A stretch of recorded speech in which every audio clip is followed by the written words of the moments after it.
Hi everyone, so we're going to do a update in the Valeria Marquez case from Jalisco, Mexico, who lost her life on May 13th at her salon live on TikTok. This is going to be part 2 and a new update based on what I do know as of right now, as of June 6th. Today is June 6th, and I'm making this video for you guys in order to update you guys on what I do know and some rumors that are still floating around perhaps about the case. So let's get into it. The first thing and the most important thing that I want to discuss, well, they haven't found the unalivers. The hitman, they haven't found. The 2 that left the salon, one on a motorcycle, one in a white car, they have not found those suspects as of yet. A lot of talk still out there about Vivian and Erica, but there's something going on tonight that we're going to discuss a little later on in the video. But so basically no suspects. The prosecution did come forward and say that they interviewed about 20 people in Valeria's case, and that's about it. And supposedly Vivian and Erica have come forward and given their testimony. Supposedly on May 22nd is when Vivian gave hers. Erica was before that. Erica is now lawyered up. I believe Vivian is also, but Vivian's lawyer has not come forward, although Erica's supposed lawyer has come forward. If I can find her TikTok, I will insert it here, and so you guys can see it. It's in Spanish. I apologize, but most of this case is in Spanish. Hola, ¿qué tal? Muy buen día. Mi nombre es Jazmín. Yo soy representante legal de Erika y me dirijo a través de este video con claridad, pero sobre todo con respeto, ya que voy a hablar sobre los lamentables hechos ocurridos el pasado 13 de mayo aquí en Zapopan, Jalisco, donde durante una transmisión en vivo, una joven influencer perdió la vida de forma violenta. Me parece muy lamentable, además de lo ocurrido, evidentemente, que el video donde a ella le arrebatan la vida, ella fue víctima de feminicidio y aún así está siendo difundida. La exposición en redes, la difusión de imágenes sin consentimiento y además los comentarios que incitan al odio y al linchamiento digital de Erika constituyen formas de violencia. Estas formas de violencia no deben ser normalizadas, tampoco deben ser toleradas. Estas conductas que claramente, además de ser reprobables, están tipificadas como delitos en el Código Penal de aquí de Jalisco, particularmente bajo la figura del ciberacoso. Quiero ser enfática en lo siguiente, ¿de acuerdo? Se hacen muchas preguntas aquí en redes, se quieren respuestas. Yo voy a responder algunas a través de este video. Erika trabajaba para Valeria. Ella fue contratada en el salón para ofrecer servicio de uñas. Su presencia en el lugar de los hechos obedecía exclusivamente a motivos laborales. Tras los hechos, Erika fue la última persona visible en cámara, evidentemente en estado de shock. Ella decidió detener la transmisión con una única intención, la cual era evitar que la última imagen de su empleadora, la cual, repito, que fue víctima de feminicidio, fuera difundida o viralizada. Ella no quería que Valeria fuese vista de esa forma. No obstante, tanto su imagen como la de Valeria han sido difundidas ampliamente. Las han convertido en objeto de morbo y de especulación. Desde ese momento, Erika ha sido víctima de persecución mediática y digital. Ha recibido acusaciones infundadas, amenazas y evidentemente ha sido sometida a un juicio público. Esto atenta contra su vida, contra su seguridad emocional, contra su integridad física. Y es fundamental subrayar, estar presente en un hecho delictivo no equivale a ser culpable. Y sobre todo, tengamos en cuenta que no todas las personas reaccionamos igual ante una situación traumática. Claro que el shock paraliza, claro que el miedo bloquea y que el cuerpo va a reaccionar como pueda. Esa reacción humana no la convierte en responsable. Ella es una víctima más de una escena atroz que nunca debió haber ocurrido.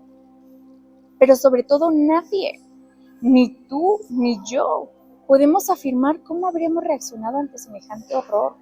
Porque he visto muchos comentarios de no, yo hubiera llorado, no, yo hubiera gritado, no, yo hubiera hablado a la policía. Nadie lo sabemos. A quienes la están señalando les pido responsabilidad. A quienes la han difamado, recuerden que eso es violencia digital. Claramente las redes sociales son un reflejo de lo que somos como sociedad. ¿Cómo esperamos tener una sociedad menos violenta si somos una réplica de ello? Es un espejo. Hago un llamado a la sociedad y a los medios a que utilicen las redes sociales con criterio, con responsabilidad, con sentido ético. Culpar a una mujer inocente solo por haber estado cerca del horror no es justicia, señoras, señores. Eso no es justicia.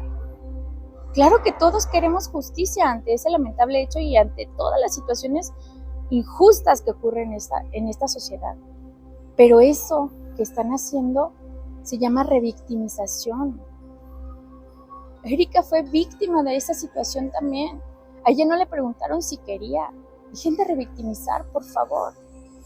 Ella ha vivido una situación totalmente traumática y convertirla ahora en el blanco del odio público solo está intensificando su sufrimiento.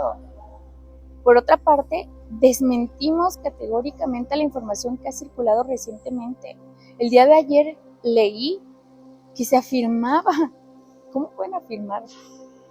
Que Erika acudió a la fiscalía a realizar un retrato hablado. Esa información evidentemente es falsa. Rogamos no compartir ni reproducir datos inexactos que claramente únicamente contribuyen a la desinformación y al daño. Todas las personas que estamos del lado de ella estamos colaborando plenamente con las autoridades y estamos tomando todas las medidas necesarias para salvaguardar su integridad. Como su representante legal, yo ya estoy emprendiendo las acciones necesarias, las acciones jurídicas claramente, correspondientes para proteger sus derechos y detener la difusión no autorizada de su imagen. Combatir la desinformación es una responsabilidad colectiva, también te toca a ti.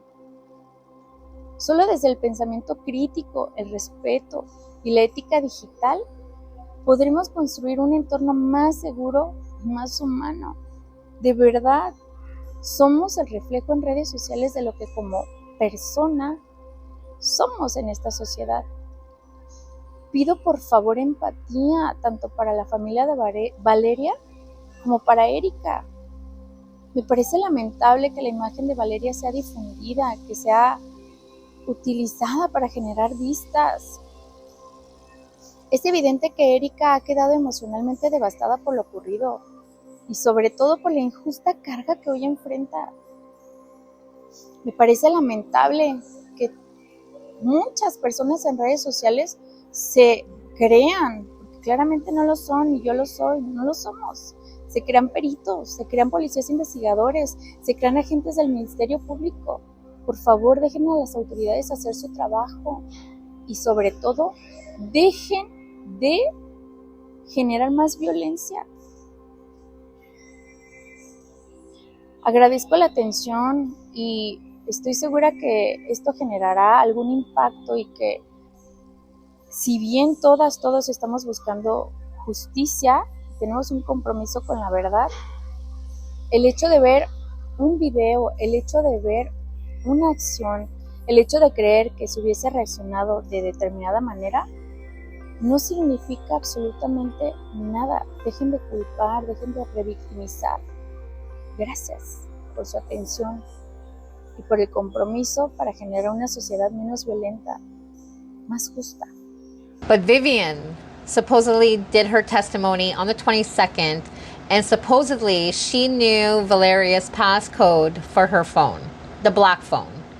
There's no talk about the pink phone anywhere out there, but we know that the pink phone is the one that she used to go live on.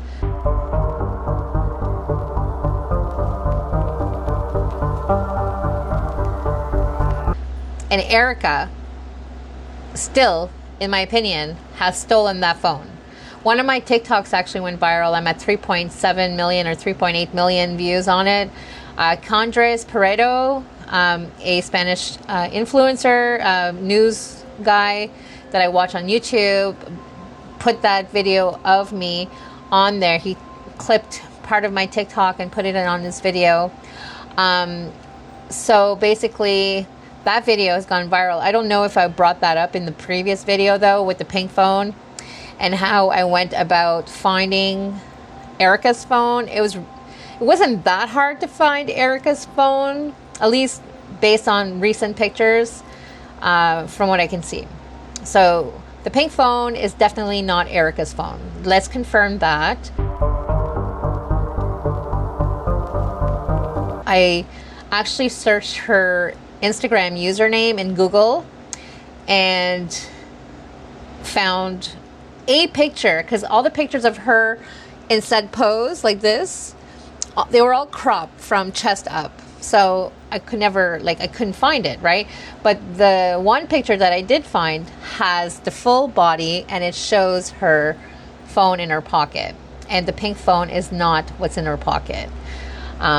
So the day that she pulled it out, the day of Valeria's passing, she pulled it out of her pocket, no emotions, nothing. And we know what she did. Like, we just have a feeling we know what she did when it comes to that phone. What she did with it, I don't know afterwards. And where it is now, is it in evidence? I don't know. But Vivian gave the passcode to the police. There was supposedly like a few agents, quite a bit of agents actually, that showed up at her house to question her in regards to Valeria's death. What was said in that, I do not know. But this is where we're going, because she's going to be on Mafia on TV tonight at around 9 p.m. I'm not sure what time zone that's in, so I'm going to have to find out. But supposedly 9 p.m. Once I know, I'll put it in the description. Vivian supposedly had a testimony. She gave her testimony. Whether or not anything came out of that, what was said, we don't know. No idea. But Vivian and Erica supposedly is cooperating with authorities. There's no other information on that. But tonight, Vivian's going to be on the Mafia on TV. Supposedly she's going to say her side of things. And I heard a preview stating that she has no idea who it could be. She has no suspicions of anybody. Nothing. So she's denying everything based on the little trailer that I just saw. Another thing that is something concerning to talk about, and of course I'm going to let you guys know more on the Erica and Vivian as we go along, but since then there's really been no updates from prosecution office. They did confirm they met with Vivian and Erica though, and 20 other people. So, no other news besides that. And so the next part that I want to talk about is the gravesite. People vandalized Valeria's gravesite. They ruined all the flowers that were on her gravesite. They threw garbage out. They just trashed it. And some good Samaritans, Cholas on TikTok, have taken upon themselves to fix it up. And it turned out to be beautiful, cute, really cute, very nice. So those were angels sent to Valeria to help with her grave, in my opinion. So thank you to them, to Cholas. You can go follow them on TikTok. So that, I don't know who did that and why. But I've made a few TikToks about it, and it's ridiculous. It's disrespectful. I have no idea why someone would even do this. They've already taken her life. Just leave her alone at this point. You know what I mean? Just fuck off. Really. Fuck all the way off. That was heartbreaking when I saw that. That was truly heartbreaking to see that her gravesite was vandalized. I'm going to insert some pictures so you guys can see the before and afters, but they did such a great job in fixing it up.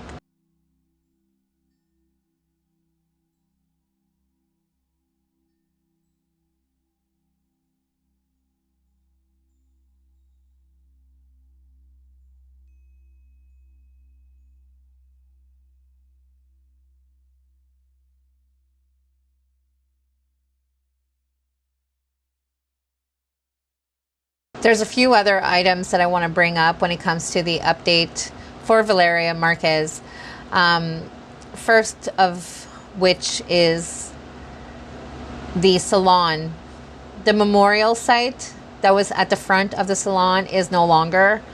May 29th, they removed everything. I was noticing TikToks, like recent TikToks, and I was noticing the lack of candles that were there compared to like a week or two ago. I'm like, where's everything going? I was commenting on videos. I'm like, where are all the candles? Where's everything? And then like Monday this week, I noticed there was nothing left. Nothing left. They've scrapped everything. Like, I don't know if they've scrapped. I don't know where they put the stuff. I don't know if they gave it to the family, if it was stolen, if it was thrown out. It's certainly not at the gravesite. So where is it? Where's all the stuff? I understand the salon and its evidence, but is it? Because I don't see no more lock at the bottom door. I don't see any evidence tape except for one spot on the window of the salon. And some things from the salon have gone missing. Not missing per se. Prosecution did confirm that investigators have gone back into the salon to grab things for evidence. So the Starbucks cup was taken, the drink was taken, and the AC was turned on because it wasn't on before, but it was turned on. I was assuming to preserve evidence of any kind, keep the temperature in there cool and not too warm where it's going to ruin evidence. The Valeria Starbucks drink has been taken into evidence, but why not the bag though? Even the white bag the pig plushie came in is still on the table behind the Starbucks bag. Why wasn't that taken as well? I don't know that they took the bags that the piggy came in or the Starbucks drink. They should have taken those bags. I don't think that they have. The most recent pictures, the cup is gone, but the bags are still there. Why would they not just take the bags too? Like, these are all things I've made TikToks about in the last 2 weeks, but I wanted to come on here and give you guys a formal update based on what I do know.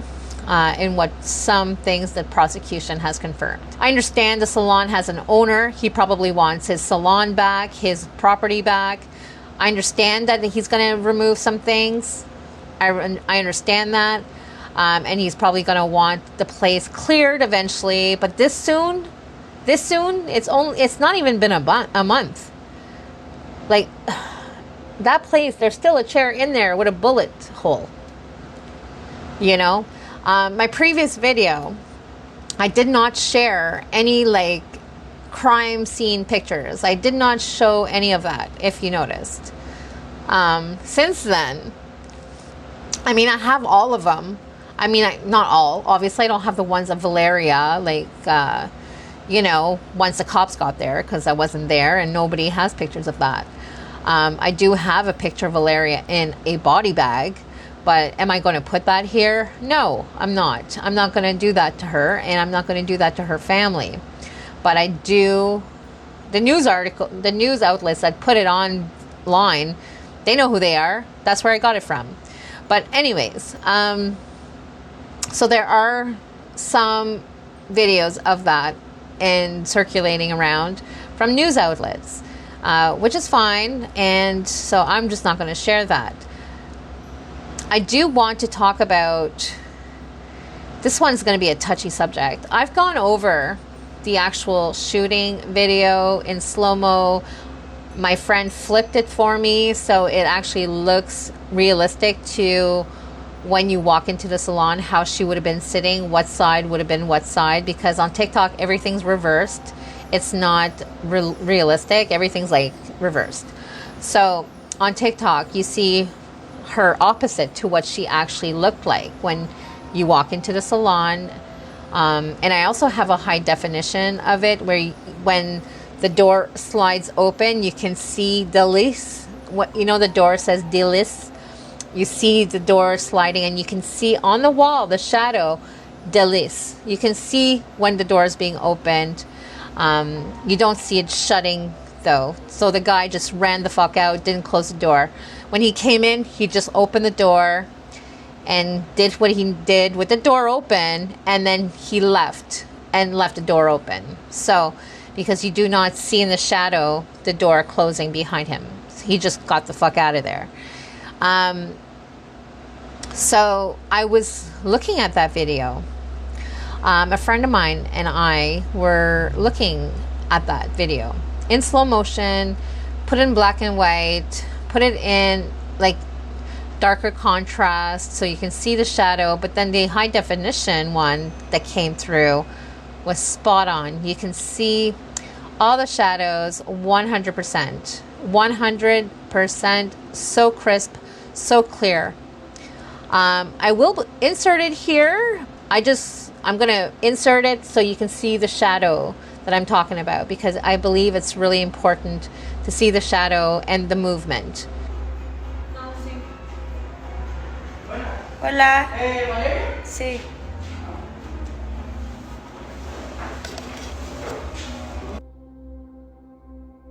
A lot of speculation that Erica was the one that did it because she was in the salon. I don't think she did it. I did put that out there. I don't think she did it. I believe she knew something was going to go down, because I do believe that Vivian knew. I know Vivian's going to come out and say, oh, no, I know nothing about this. Like I mentioned earlier, she's going to come out and say, oh, no, I have no idea. She's going to deny everything. Like I can't suspect anybody. I don't know. No, I don't suspect nothing. Like she's just going to deny everything. I'm truly not sure what the ulterior motive would be for Vivian to come forward at this point.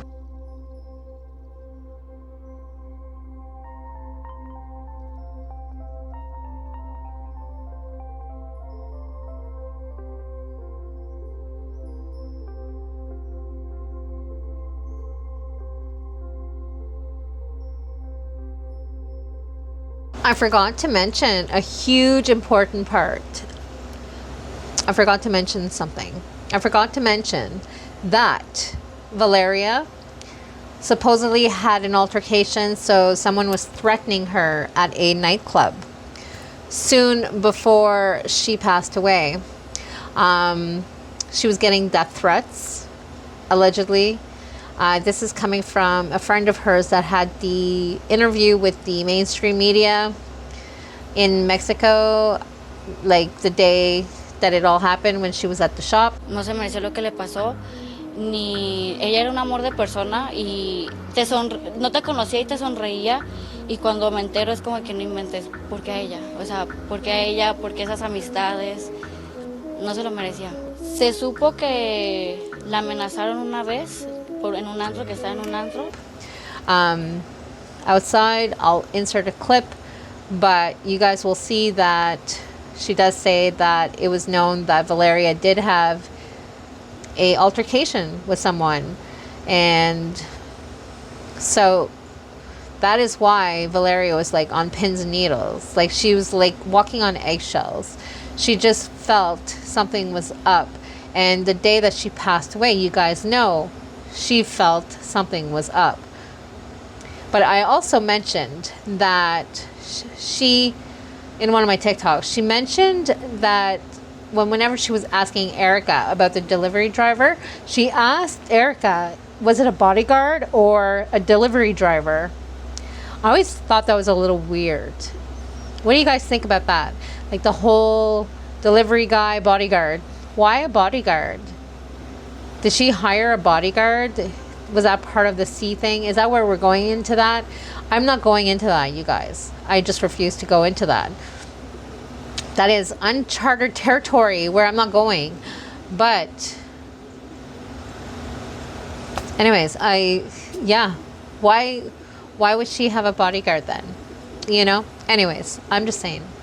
I'm just putting that out there because I forgot to mention that. Wild.